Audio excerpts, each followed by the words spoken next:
Hey, friend. Welcome to How I Became Your Mother. I am Kalila Black, and this is where my past meets my future as I share my story with my future child, like they're already listening. Wow, it's been 2 weeks. I know. Listen, I am still juggling this new podcaster role, and I'm wanting to give myself grace, but also hold myself accountable. So I'm sorry if you missed me last Wednesday, but we're back. We're back. And as you can see, this title is The Lion Queen. What's going on with me right now? Where am I at? I am currently in the green room of the theater during a show. Since I am a swing and I'm here to cover the ensemble when they're out. And today I'm happen to not be needed. I brought my podcasting equipment backstage because I am here for about 3 hours, and I said, well, why not record? Let's just record. So that's what we're doing. That's what I'm doing. We recording. So I wanted to have this episode about my journey with The Lion King because first of all, it's very unique.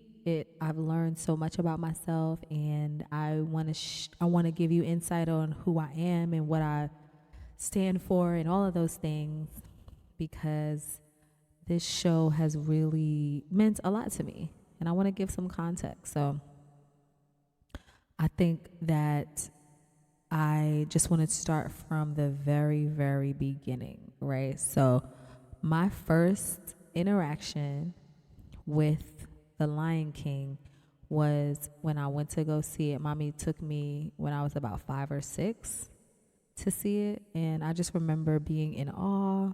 I remember being so taken by the costumes and by the people. I just loved the show. So my second interaction, kind of pseudo interaction with the show, was after college. I was singing in a cover band in Singapore, and the woman who was helping me get jobs at that time, she wasn't an agent, but she was more like, she was acting kind of like that a little bit. And so she had found these auditions for Hong Kong Disneyland that happened to be in Singapore. And so she sent me the audition. Now, this, in hindsight, I don't know if I would have gotten the gig if it were another circumstance because of what has transpired. But basically, when I was in Singapore, I was singing 3 sets of 10 songs 5 nights a week, and I was not warming up. I was not really treating my body the right way. So my voice was hoarse. I was hoarse when I got to those auditions. But come to find out, one of the women in Hong Kong Disneyland, that was Nala, she had gotten unexpectedly pregnant in the middle of the contract. So they were looking for an emergency replacement. And when I showed up to the audition, I was literally the only American there. They had a whole bunch of dancers. It was only me.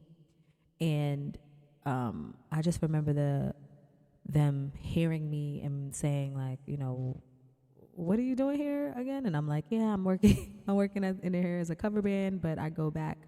My contract ends here, and blah, blah, blah. And they were like, okay. And they gave me the job. And in hindsight, they were like, it's so great to hear your voice without the strain of singing every night in a cover band. And, so I got that gig. While I was at Hong Kong Disneyland, I met a friend who was one of the scars there. And he asked me, like, have you ever went in to do Nala? Like, have you ever been in or been seen for Nala on Broadway? And I promise you, when he first told me that, my face cocked up so fast. And I was like, what? Like, no, I can't be Nala on Broadway. Like, that, don't they be dancing? Don't she dance? Don't she flip? Don't she do? Like, I could not imagine myself being a leading lady at that time. And I think probably because even though I was getting reps and performance reps in Singapore, I was removed from acting in theater. So I was feeling like, nah, like I can't do that. But lo and behold, The Lion King was having an open call audition at around the same time, like international, worldwide open call audition. And he was like, you should submit, bro. Like, you should submit. And I was like, really? So I submitted. I submitted for the open call audition, and then I submitted maybe like 2 to 3 weeks before it was over. And then when it was over, by that time, I was already back in New York, which is where they were auditioning. They brought me to the finals. During the same time, while I was in finals, I had booked The Color Purple in Greensboro.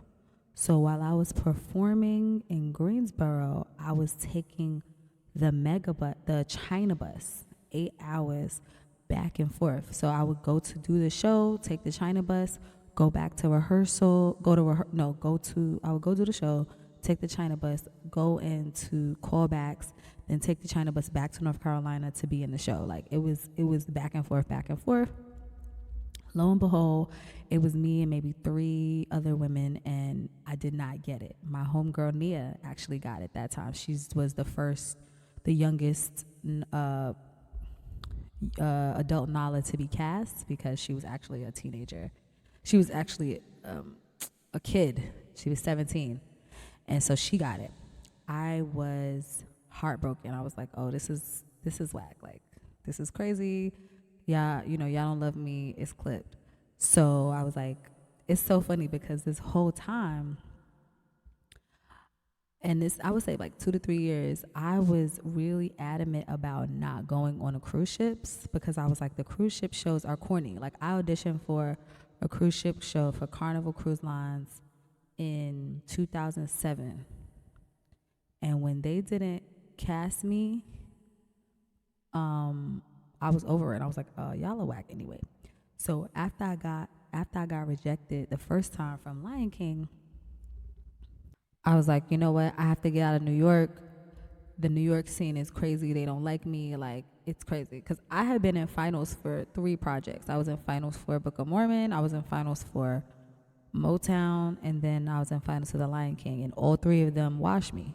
They said, it's a pay. You're not needed. It's clipped.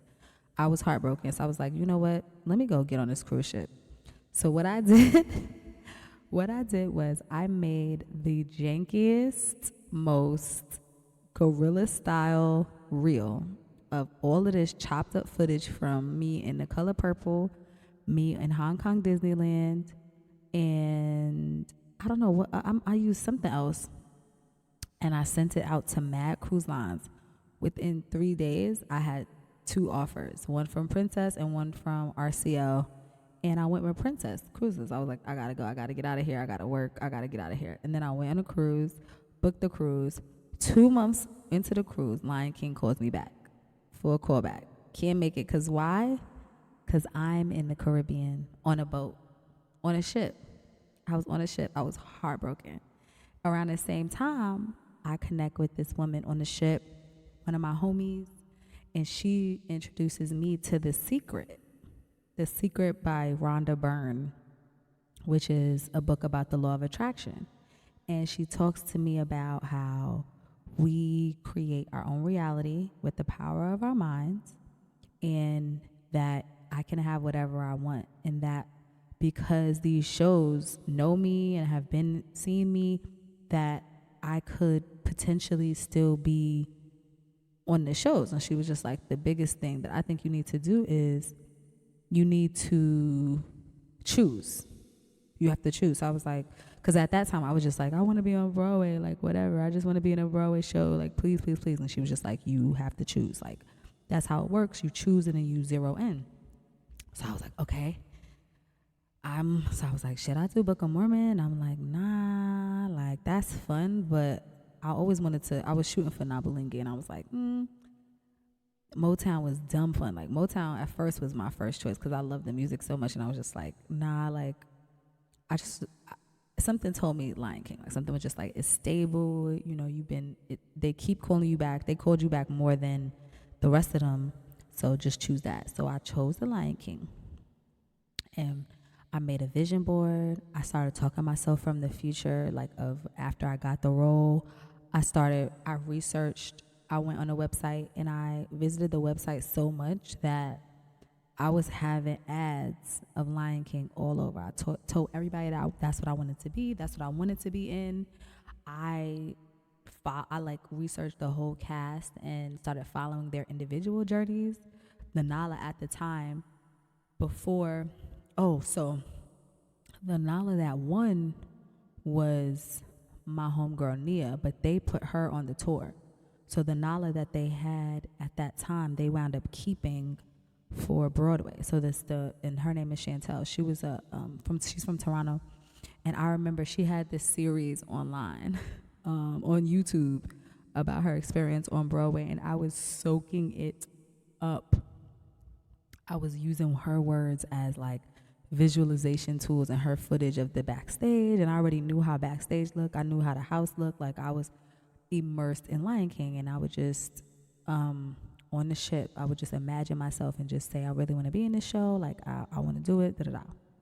So fast forward, the next time they called me in, it didn't work out because they wound up finding a former swing to jump in. But when someone left the company, that I got the gig.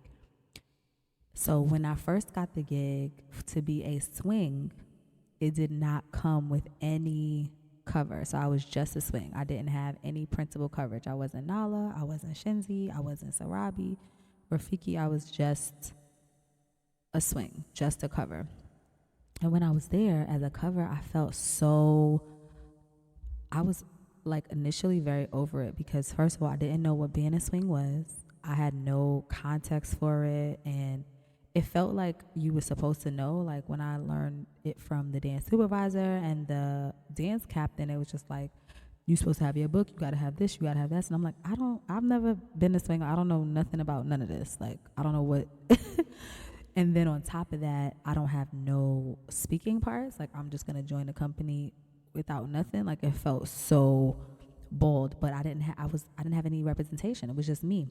And I didn't know now, like now I know I wouldn't join a show as a swing without a principal understudy part, but I didn't know that at that time. So I joined the story, and I had a lot of good times. Like I traveled to so many different cities. We were probably leaving the city once a month. Each city once a month. So I was going in the 16 months that I was in Lion King initially. I went to so many cities. I experienced so much. I had a lot of fun. But I was also very miserable with my take because I really wanted to be Nala. And 2 people joined the show after me, and they got the cover because that was what was attached to their track.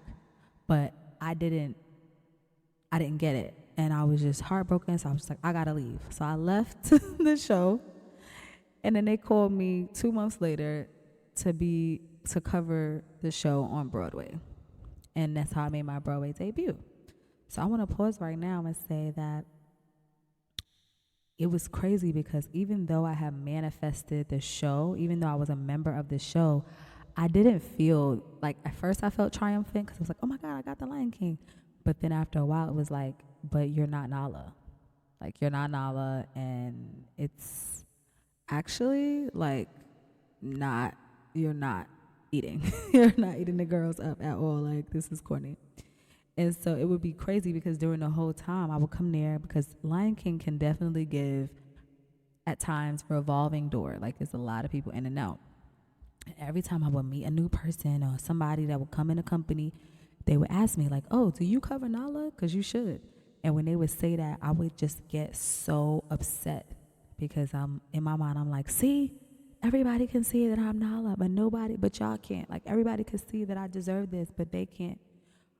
And I just remember just being fed up. Like, they don't respect me. They don't see me. I'm leaving. Like, I'm not going to get stuck here. This is trash. This is whack. And so fast forward, I had kept coming in to fill in a couple contracts. I did like maybe 2 more contracts, a couple months on Broadway, and then left like casual. So then the pandemic happens. And after the pandemic, after lockdown and shutdown, Broadway wants to reopen again, and Lion King is going to lead the charge with opening that. So they called me to be like, okay, can you go help them open up the tour? They had just opened up Broadway. Excuse me. And they was like, can you go open up the tour? So I said, okay, I went. But before that, I was like, do I want to go? And I moved to Los Angeles in the pandemic. 2020, I moved to Los Angeles. I was like, Broadway is clipped. This is your shot. The water is mad, like calm. Nobody's doing nothing. Just move. Move now. While everybody's moving away, you move there. So I moved to California during the pandemic. And then they called me the same month I got my own apartment because I moved out there with my ex. So we had an apartment. And then I find my own apartment and I sign my lease. And as I'm moving in, they call me to come back and open up the tour in Cleveland. So I call my mother. I'm like, Ma, like Lion King wants me to come back. Like, I don't know if I should. This feels crazy to go backwards. Like, why would I move across the country to LA to come back to the East Coast to do this same show? And she was like, well, you are an entertainer, you're a creative, you're a performer, and you haven't performed in mad long. Like, maybe this is a good thing. Maybe you should perform for the sake of performing. And, you know, this also happens to be one of the biggest musicals in the world. So it's not like that bad that they're calling you to come. And how long is the contract? I was like, it's 3 months. And she was like, it's 3 months. Just do it. So I go open up the tour. Everything goes well. Then they extend me and they're like, oh, actually, we like what you're doing. Can you fill in for the tour and for Broadway as you see fit? Like, so, and remember, this is when COVID was still rampant. So people was getting COVID and getting sick. So they was just like, okay, if you could just support both companies back and forth, then you, we'll like you to do that. And I was like, okay, like I could be a super swing. So I said yes. Then I had to do some negotiating because they was really not realizing the magnitude of work, because even though I've been with both companies, both the Broadway company and the touring company, North America company, they're different size stages.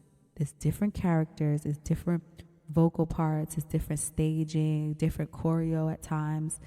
And I would have to go back and forth every week, like back and forth in very short amount of time getting it right. So after negotiating, blah, blah, blah, they kept extending me, and I was like, okay, all right.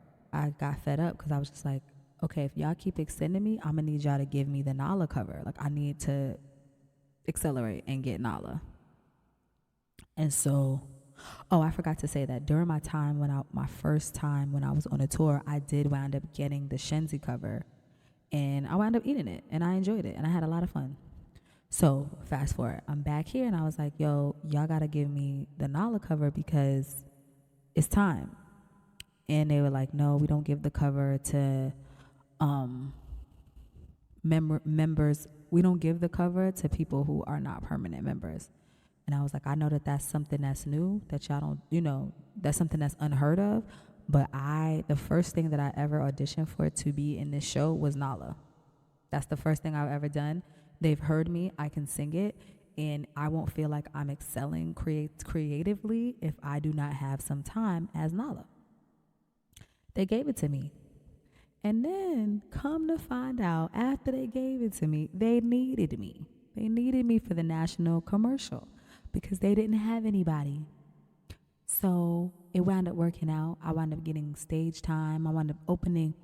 And then I even was able to perform it in Los Angeles for my father, which was beautiful. He got to see me do Nala. He got to see me. And so fast forward, they dropped me off. I was on Broadway. I stayed there for 2 years. I learned so much about like how different I am because it was funny because the second time when I was there in the pandemic, I was consciously making different choices. Like before I got the NALA cover, before I advocated for it, people in the company would be like, "Oh, do you cover NALA? Should you cover NALA?" And I would be like, "No, I don't, but that would be so cool." Or they'd be like, "Do you cover it?" And I'm like, "Not yet, but I would love to." Like, yeah, really? You see it? I see it too. Like I wouldn't be offended when they saw that anymore. I would be flattered. I would be like, "Okay, so y'all see it too, right? Y'all know I should be doing this too." I also embraced being a swing for the first time. Like when I first was on the tour, I was just like, being a swing feels so thankless. People don't even know you. People don't even know what your job is. Like when you say, "Oh, you work for the Lion King, who are you?" You say, "I'm in the ensemble." Okay, who? Well, I cover the ensemble. What does that mean? Like people would not know. But now I was relishing in the fact that I'm an athlete. I'm like, yo, I sing first soprano all the way to second alto. I have to contort my voice in a very nasally way to speak like a hyena. I have to contort it in a breathy way to speak like an ancestor. I have to contort it in a choir way to represent the Greek chorus, like, or the chorus inside of the fun Hakuna Matata. Like it just felt like, wow, being a swing felt like a privilege. It felt like I saw myself, my body got snatched, my vocal cords got snatched. I was able to sing. I was watching. I also realized that when you're a swing, you get to watch more. So I was watching people show. I was congratulating them, taking notes. I was living my life. And that was a different time. Like I was really happy being a swing. So fast forward, I go back on the tour and I tell them like I can no longer extend. Like I'm gonna leave and I'm gonna be in LA and that's gonna be it. Like that's where y'all gonna drop me off. So they go to LA. I go with them, and then I stay home. Fast forward, let's say that was 2 years ago. They called me back April. No, they called me back a couple times last year, but each time I was like, no. And it was funny because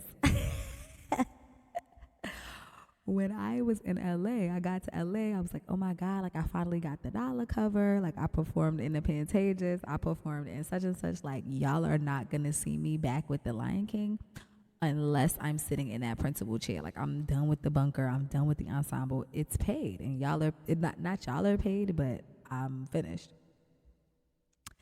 And then they called me in April like, oh, no, they called me other times. I couldn't do it.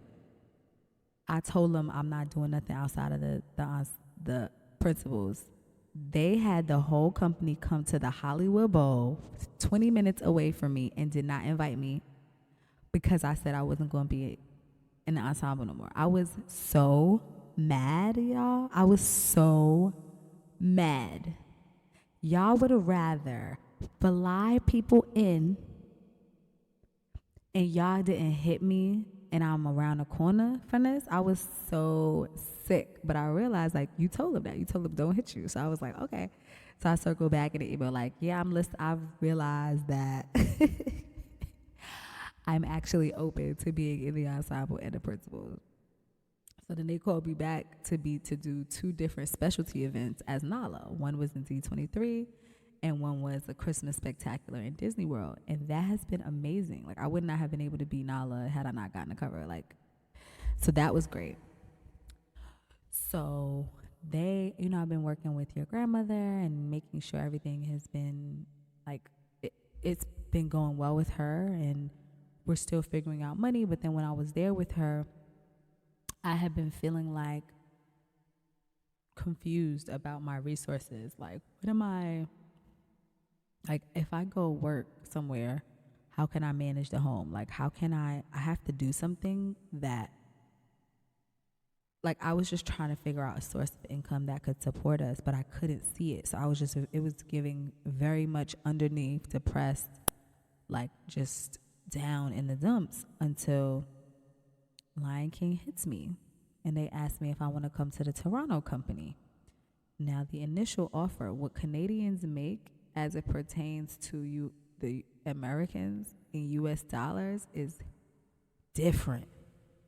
Different, vastly different. But after I negotiated and back and forth, I got a deal that I felt comfortable with, and I'm here. And it's been so different, even though the last time I was in the show was 2023. So it's been about 2 years this month since I was in the show. But if I feel like emotionally, like it's been 10 years, because I feel like when I leave the show, about a year after I'm out of the show, I start missing the music. I start wanting to hear He Lives in You. I start wanting to sing Be Prepared and Lioness Chant and Circle of Life. And I think all that time on that ship, when I was connecting with the show and listening to the soundtrack and visualizing and understanding and, watching anything I could find about Julie Taymor's journey and finding the pride in it, realizing it was so Black and all of that, like it got embedded in my soul. So now when I'm away from it, I miss it. I love the music in the show so much. So I remember being like, oh, like I miss singing in the ensemble. The other thing is that the ensemble reminds me of is singing in a choir. I was raised singing in the choir, and I love it. I miss choral singing. It's nothing like blending your voice and hearing yours, but hearing others and having different parts. And it feeds my soul. So when I'm out of show, I be thinking like, dag, like I want to go back and show, like, like, oh. And then they pop up and tell me, hey, you could come. So I come here, and this time is very, very, very different, because this company is brand new. So they opened this company in November of last year. Brand new team, brand new cast, brand new show. I've never joined a company that was this young. When I joined the Gazelle company 10 years ago, it was already, Lion King had been on Broadway like 15 years or 17 years already. So there was a lot more structure. Coming here it was just a different awakening. And it was something that I had asked for, because a lot of the times when I think about going back to the Lion King, and I'm like, oh, is it going backwards? Because am I going to feel the same? Am I going to like interact the same? Is it going to be the same energy? Because sometimes when I'm in one of those companies that has people who've been in the company for over a decade, it can be really cumbersome trying to remain inspired about doing the same show so many times a week. It can be very like, but when you get to do it with people who have just learned it, there's a different appreciation, a different pop for it. And I was just so excited to experience that when I came here. And when I got here, knowing and being like the new girl and the different girl, it felt cool. It's like, okay, like, it's different. Like y'all all joined the company together. I'm dolo by myself, but it also gave like, you needed to come save the company. Like it gives, I'm saving the company, because when I came here, everybody was, they needed me. There was 2 women that have been out for over 2 months. So they were down bad. So that felt good. And then I have to say, like, even just like me growing as a woman, like when I first got here in 2015, I would never look at anybody's show. I would never communicate with the men.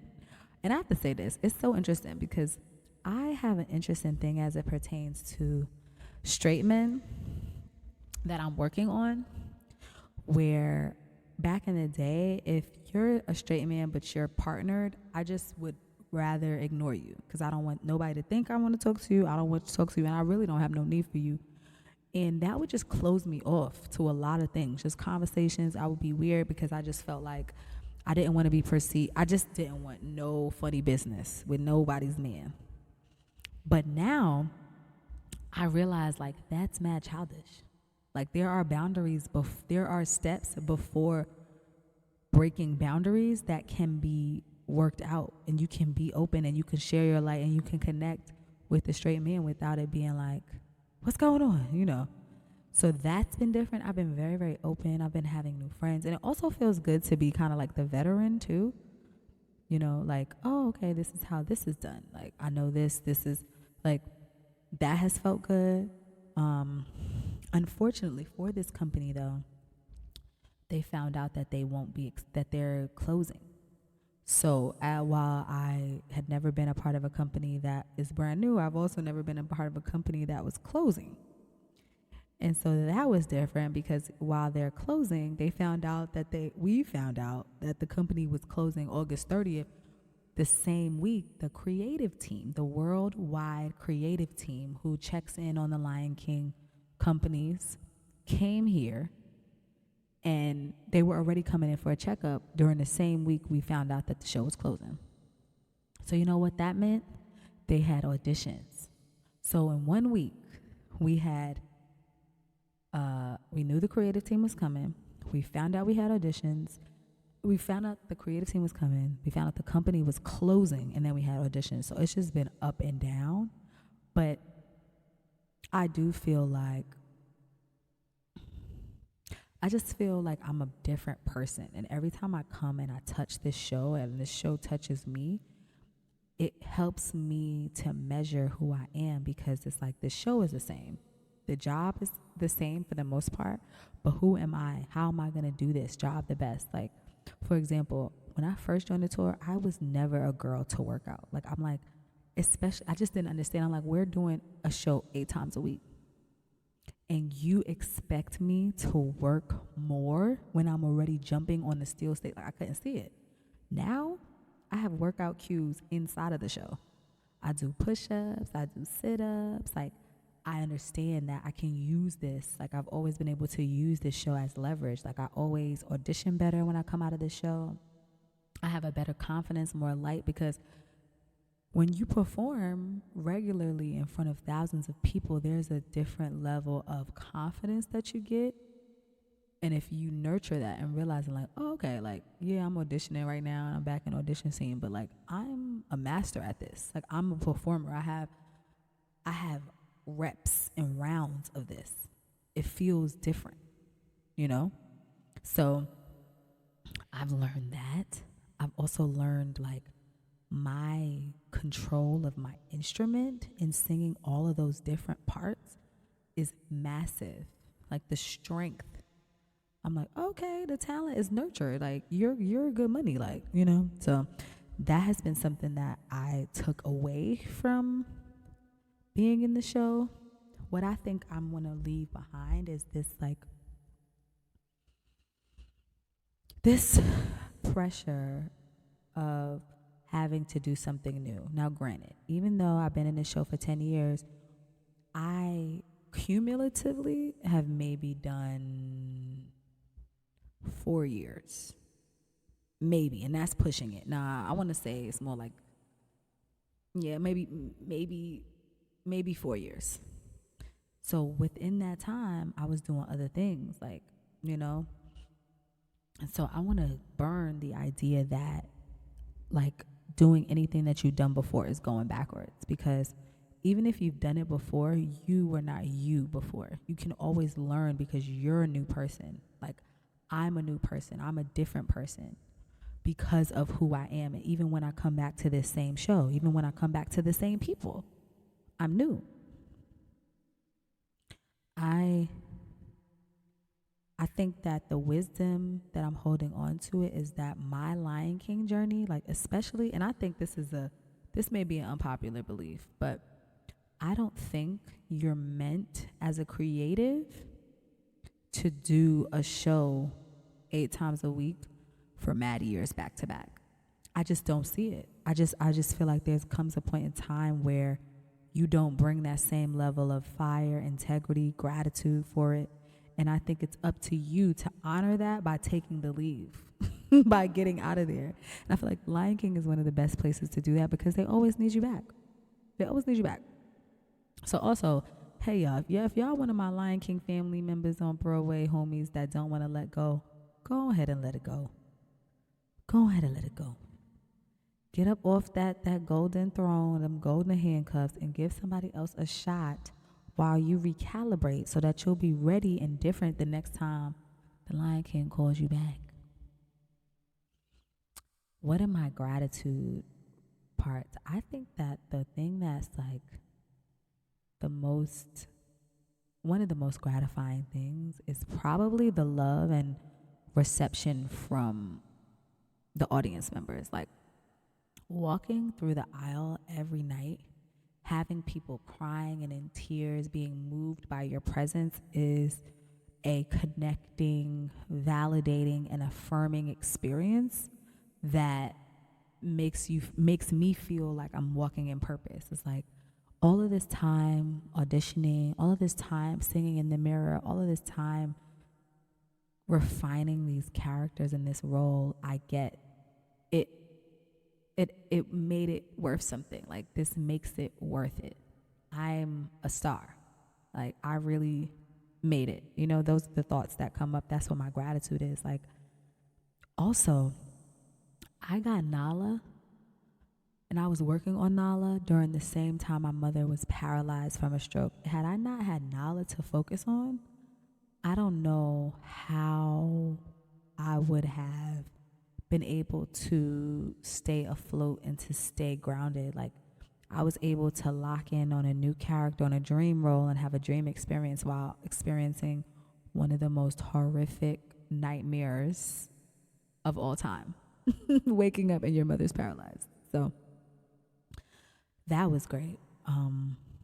And I think the biggest thing I want you to take away from my Lion King journey is like, it's okay to make mistakes. There's so many times in this one space that I thought it was going to go this way, and that I said it was going to have to go this way. And I realized that surrendering and praying and honoring where I am led me to so much more. So much more. I mean, even just negotiating. I know that even when I was on Broadway, I negotiated something that a lot of my counterparts could not. Because I'm like, nah, y'all don't understand. This part, this show is a part of my heart. It's a part of my being. So if you want me to pour out into it, y'all gonna pour back into me, and y'all got mad money. Okay, so what I want you to know, my future baby, is that you hold the power, and no matter what decision you make, which step you decide to take, if you choose, focus, then work to align with your choice and wait, whatever you want comes right to you. Anything you want comes right to you. Even your wildest dreams. It's always been a dream to be on Broadway. I didn't think I would be the Lion Queen. Okay, so for my question from the 36 questions to fall in love is, if you could change anything about the way you were raised, what would it be? If I could change at this moment anything about the way I was raised, it would be to appreciate men.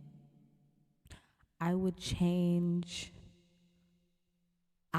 learned a lot about being a strong, powerful woman in spite of the patriarchy.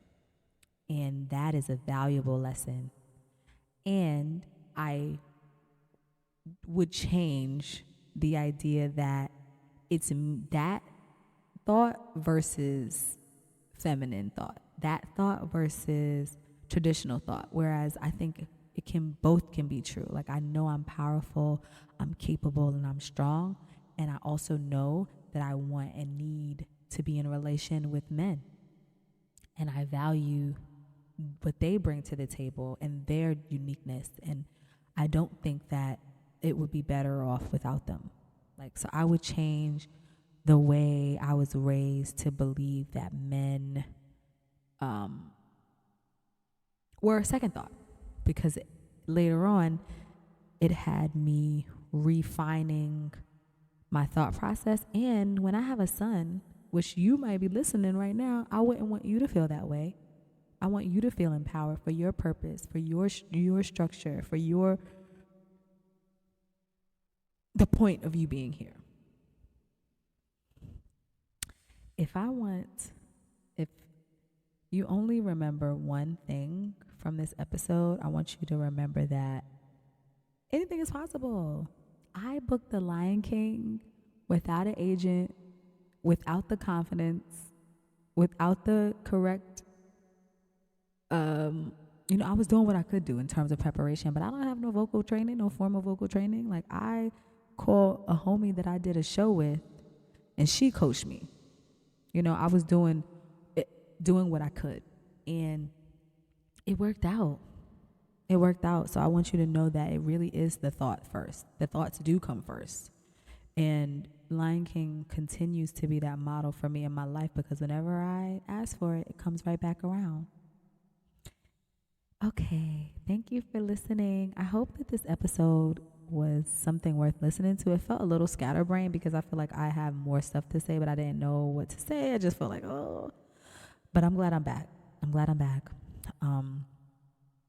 Can y'all send me a review and press 5 stars? Make it sound cute, please. I love your feedback. I love your validation. And to you, my love, my sweetheart, whenever you hear this, just know I was thinking of you. I was learning, growing, and preparing a world for you to thrive in. Can't wait to see who you become. I love you. Bye.